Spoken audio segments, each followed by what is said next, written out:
Eu cumprimento a todos com a paz do Senhor. Amém. Motivo de alegria estarmos aqui nessa noite. Glorifica o nome do Senhor porque Ele tem nos proporcionado esse privilégio de estar aqui com os irmãos. Serei breve nas minhas palavras, irmãos, mas gostaria de deixar uma palavra para o coração de cada um que está aqui. E a palavra se encontra na primeira epístola de Paulo a Timóteo, capítulo 3 e versículo 14. Primeira epístola de Paulo a Timóteo, capítulo 3, a partir do versículo 14.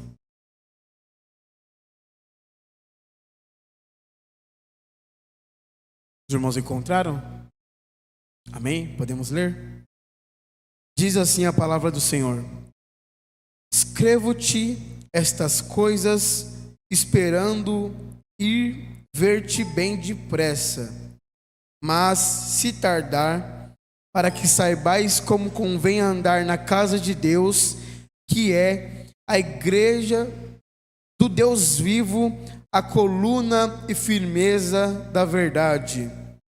E, sem dúvida alguma, grande é o mistério da piedade. Aquele que se manifestou em carne, foi justificado em espírito, visto dos anjos, pregado aos gentios, crido no mundo e recebido acima na glória. Amém. Amém. Os irmãos podem tomar os seus assentos. Gostaria aqui de discorrer sobre esse texto. É interessante nós dizermos que a Bíblia possui muitas doutrinas e muitos ensinamentos que são profundamente essenciais para o Evangelho, da qual nós não podemos abrir mão. Por exemplo, existe a doutrina que nós chamamos de doutrina da Trindade, não é? Existe a doutrina da Bíblia, existe a doutrina do Espírito Santo. Eu quero falar aqui um pouco acerca da doutrina de Cristo. Quero falar da obra que Cristo fez por nós. Acredito que seja a maior sublimidade que o crente pode passar. A melhor experiência que o crente possa ter ou experimentar é viver e saber que Jesus fez algo por ele. Jesus fez algo por você. Nós vamos ver o que Jesus fez hoje. Amém? Certa vez, Neil Armstrong, que foi o primeiro homem a pisar na Lua, ele estava passando por Israel. E o seu guia turístico falando sobre as ruas, sobre as vielas, sobre o templo. E em certo momento ele parou ali, Neil Armstrong parou e perguntou para o seu guia turístico: olha, qual é a probabilidade de Jesus ter pisado no mesmo lugar em que nós pisamos? Então o guia turístico disse: bom, a probabilidade de Jesus ter pisado aqui é de 98%. Aí ele começou quase que chorar e disse: eu estou mais emocionado agora do que quando eu pisei na Lua. Fato é que o maior evento que a humanidade já presenciou não foi o homem ter subido até a Lua, mas foi Deus ter descido até a terra e ser feito como homem. A maior sublimidade das Escrituras é que Jesus, sendo Deus, Ele abriu mão da sua glória por amor a mim e a você. Não existe fato melhor, não existe fato maior do que Jesus ter sido feito homem. É essa a verdade que o apóstolo Paulo vem nos trazer aqui. Sem dúvida alguma, grande é o mistério da piedade. A Bíblia de alguns vai dizer: evidentemente, grande é o mistério da fé. De fato, sendo fé ou piedade, nós entendemos essa palavra como o Evangelho, a palavra de Deus, as boas novas de Deus. Então, sem dúvida alguma, grande é o mistério da palavra de Deus, ou do Evangelho, ou da fé, da piedade. Aquele que se manifestou em carne, foi justificado em espírito, visto dos anjos, pregado aos gentios, crido no mundo e recebido acima na glória. Primeira coisa que nós temos que entender nesse texto: aquele que se manifestou em carne. Quem é aquele que se manifestou em carne? É o Senhor Jesus. Mas antes de Jesus se manifestar em carne, nós precisamos entender que Jesus já existia. João capítulo 1 e versículo 1 diz: no princípio era o verbo, e o verbo estava com Deus, e o verbo era Deus. A Bíblia diz em Malaquias capítulo 5 versículo 2: e tu, Belém Efrata, posto que pequena entre as cidades de Judá, de ti me sairá aquele que há de apacentar o meu povo de Israel, cujos dias são desde os tempos antigos, desde os dias da eternidade. Jesus existia desde a eternidade, mas houve um momento que ele decidiu se manifestar em carne. Veja, o Antigo Testamento é baseado na seguinte afirmação: Jesus virá. Mas o Novo Testamento ele está embasado em um ponto: Jesus veio.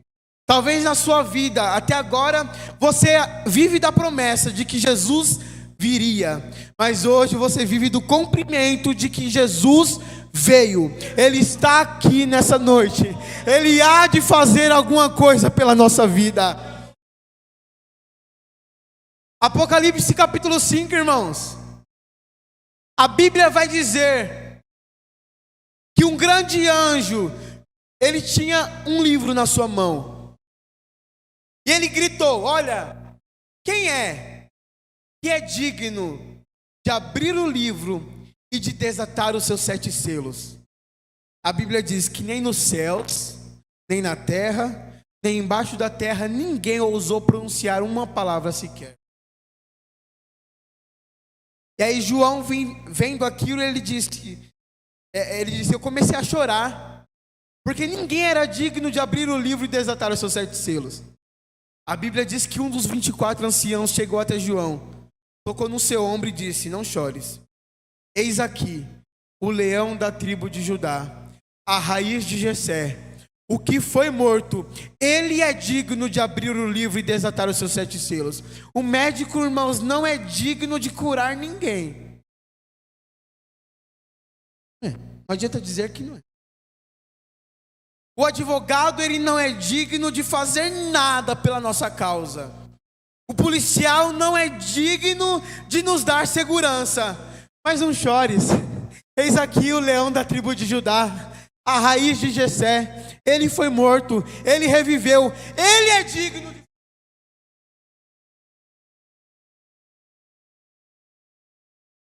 E nós vivemos da sublimidade de que um dia Deus se manifestou em carne e habitou entre nós.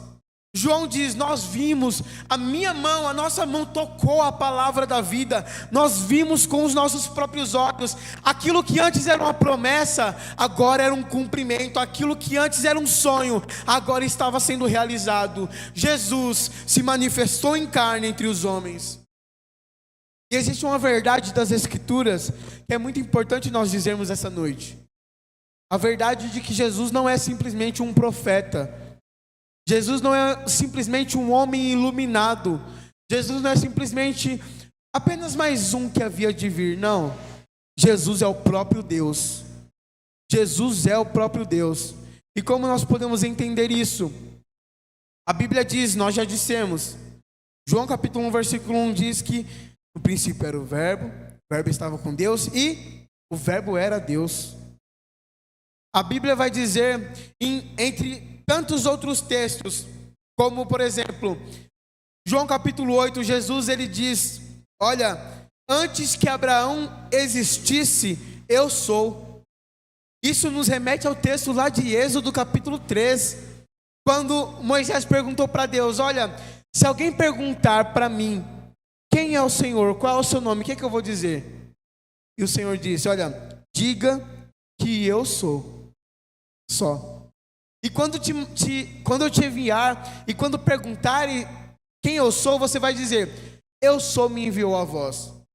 Então, quando Jesus estava dizendo eu sou, ele não estava querendo dizer eu sou um profeta, eu sou um homem iluminado. Não, eu sou o próprio Deus. A Bíblia vai dizer em Mateus capítulo 17, e Lucas também vai dizer, que os discípulos juntamente com Jesus estavam no Monte da Transfiguração, onde houve a transfiguração. E ali apareceram com Jesus Elias e Moisés. E Pedro, no seu delírio, ele ousou dizer: Senhor, bom é estarmos aqui. Façamos 3 tendas, uma para ti, uma para Elias e um para Moisés. Sabe o que o Pedro estava querendo dizer? Pedro estava dizendo: Senhor, o Senhor é tão grande que o Senhor se compara a Elias. O Senhor é do mesmo tamanho que Moisés. E o pai não aguentou isso. O pai não aguentou. O pai desceu e disse: não. Não é igual a Elias, não é igual a Moisés. Este é o meu filho amado, a ele ouvi. Aleluia. Ele é o próprio Deus, irmãos. Deus se manifestou em carne, Ele habitou entre nós, Ele andou conosco, comeu o que nós comemos, bebeu do que nós bebemos, Ele viveu. E o autor aos Hebreus vai dizer: olha, nós não temos um sacerdote que não se compadece das nossas necessidades, mas nós temos um sacerdote que, como nós, viveu, nasceu, viveu e morreu. Ele sabe, Ele entende. Você passa, Ele entende. Quem foi que sofreu mais do que Jesus? Quem foi que padeceu mais do que Jesus? O padecimento de Jesus não estava baseado na cruz que Ele carregou, ou nos cravos que foram colocados nos seus pés e nas suas mãos. O sofrimento de Jesus se baseou nos pecados que Ele carregou. O sofrimento de Jesus estavam os meus e os seus pecados. Tudo aquilo que nós fizemos de errado estava sobre Jesus na cruz. E Ele padeceu por nós. Mas Ele não somente padeceu, mas a Bíblia vai dizer que Ele ressuscitou. Jesus ressuscitou. O mesmo que se manifestou em carne, Ele foi justificado em espírito. Ele teve... O que é justificar? Justificar é como se você estivesse colocando uma... Como é que eu posso dizer? De uma maneira bem fácil que os irmãos possam entender. Justificar é você tornar justo, mostrar que alguém é justo ou torná-lo justo. Jesus foi justificado em espírito, dizendo: olha, Ele foi morto pelos pecados, mas nele não tinha pecado. Ele foi morto pela impiedade, mas Ele não tinha impiedade. Ele foi morto pela transgressão, mas nele não havia transgressão. Ele se manifestou em carne, mas Ele foi justificado em espírito. A Bíblia vai dizer que Ele foi visto dos anjos, pregado aos gentios, crido no mundo e recebido acima na glória. Eu gostaria de pular para o último ponto: recebido acima na glória.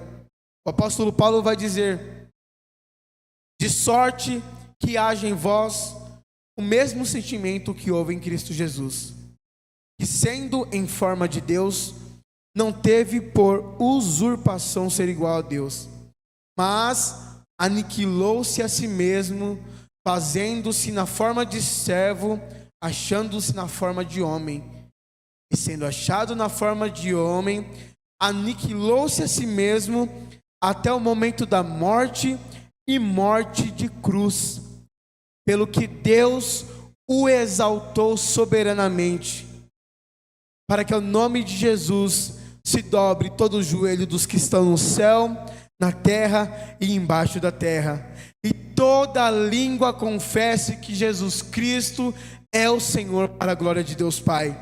Ele se manifestou em carne, foi justificado em espírito, mas Ele foi recebido acima na glória. E é justamente para essa glória que um dia o Senhor Jesus vai nos levar. A Bíblia diz em Apocalipse capítulo 22 que lá não haverá mais morte, nem choro, nem dor, nem clamor, porque já as primeiras coisas são passadas. O mesmo Jesus que foi recebido na glória, Ele há de nos receber. Aleluia. Ele diz: e ao que vencer, eu lhe concederei que se sente no trono comigo, assim como eu venci e sentei no trono com o meu Pai. Não existe outro como Jesus. Não existe ninguém que possa fazer o que Jesus fez, ou falar como Jesus falou. A Bíblia vai dizer que Jesus, ele pregava, e os escribas e os fariseus, eles diziam assim: olha, mas ninguém nunca falou igual esse homem. Jesus fez o que ninguém poderia fazer, porque quando Jesus ele mandou embora a tempestade e o mar, os discípulos disseram: olha, mas quem é este que até o vento e o mar lhe obedecem? Vento não tem ouvido, irmão, nem tampouco o mar, mas quando Jesus fala, eles têm que escutar. Não houve ninguém e não haverá ninguém como o Senhor Jesus. Então eu quero finalizar essa palavra dizendo que nós não vivemos para nós mesmos. Nós não vivemos para nós mesmos. Às vezes nós vivemos para o esposo. Às vezes nós vivemos para a esposa, para os filhos, para os pais. Nós vivemos para cuidar de alguém. Nós pensamos em alguém. E nessa noite, eu quero convidar você a viver para aquele que se manifestou em carne, aquele que foi justificado em espírito, aquele que foi visto dos anjos, aquele que foi pregado aos gentios, aquele que foi querido no mundo, e é o que foi recebido acima da glória.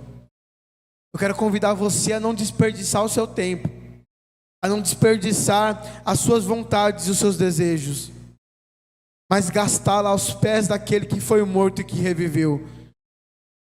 Jesus, ele entregou tudo o que tinha de si mesmo por nós. Deus entregou tudo o que ele tinha por nós. Interessante que em Lucas capítulo 15, a Bíblia vai falar sobre 3 parábolas. Primeiro, a parábola da ovelha que se perdeu. Segundo, vai falar sobre a dracma que foi perdida. E terceiro, vai falar sobre o filho que fugiu de casa. Veja, na parábola das 100 ovelhas, uma fugiu, sobraram 99. 99% estava lá, 1% foi embora, e o pastor foi atrás da uma que fugiu. Na parábola das 10 das dracmas, da moeda que se perdeu, naquela época as mulheres usavam um colar com 10 dracmas. E se perdeu uma, de 100% perdeu 10%. E ela foi atrás da que se perdeu. Quando a Bíblia vai falar sobre a parábola do filho pródigo, a Bíblia vai dizer que o homem tinha 2 filhos, mas apenas um foi embora de casa. Ou seja, a ovelha representava 1%, a dracma representava 10%, mas o filho representava 50%, porque o homem tinha 2. Mas quando Deus decidiu provar o seu amor para conosco, Ele não deu 1%, Ele não deu 10%, e Ele não deu 50%. A Bíblia vai dizer que Ele deu tudo o que Ele tinha. Porque Deus amou o mundo de tal maneira que deu o seu único filho, para que todo aquele que nele crê não pereça, mas tenha vida eterna. Deus entregou o melhor que Ele tinha por nós, o seu Filho. Nós devemos entregar o melhor de nós por Ele. Amém? Gostaria que você ficasse com essa palavra no seu coração, pensasse nisso. Jesus não foi um profeta. Jesus não foi um homem acima do normal. Ele é o próprio Deus. que se tornou homem. E assim eu agradeço a minha oportunidade. Agradeço ao pastor pela oportunidade de estar aqui. Falei para ele que não precisava. Eu sei que a liturgia do culto é diferente. E eu vim para cultuar com os irmãos, para prestigiá-los, como o irmão Adércio, a irmã Núbia, e alguns irmãos foram nos prestigiar também, né? Foram fazer a obra de Deus conosco. Peço que os irmãos orem por nós. Nós estamos ali na frente do trabalho do Projeto Refúgio. E são cerca ali de 400 famílias, mais de 1.000 pessoas, mais de 200 crianças que vivem em uma miséria desigual, que você vai olhar e vai dizer assim, se eu contar para você o que acontece lá, irmão, você vai dizer, tá, mas esse país aí é Iraque, é Irã, é Oriente Médio? Não, Jaraguá, é Brasil, é São Paulo. Situações difíceis, que Deus ele tem nos dado graça de estarmos ali. Também administramos, faz parte da uns irmãos que cooperam numa casa de recuperação em Mogi das Cruzes. E são cerca de uma média de 100 a 110 pessoas ali. E Deus tem dado graça, né? Então peço que os irmãos orem por nós. Quando forem orar, apresente o irmão Henrique. Amém? Nós somos carentes da oração dos irmãos. Amém, pastor? Deus abençoe os irmãos.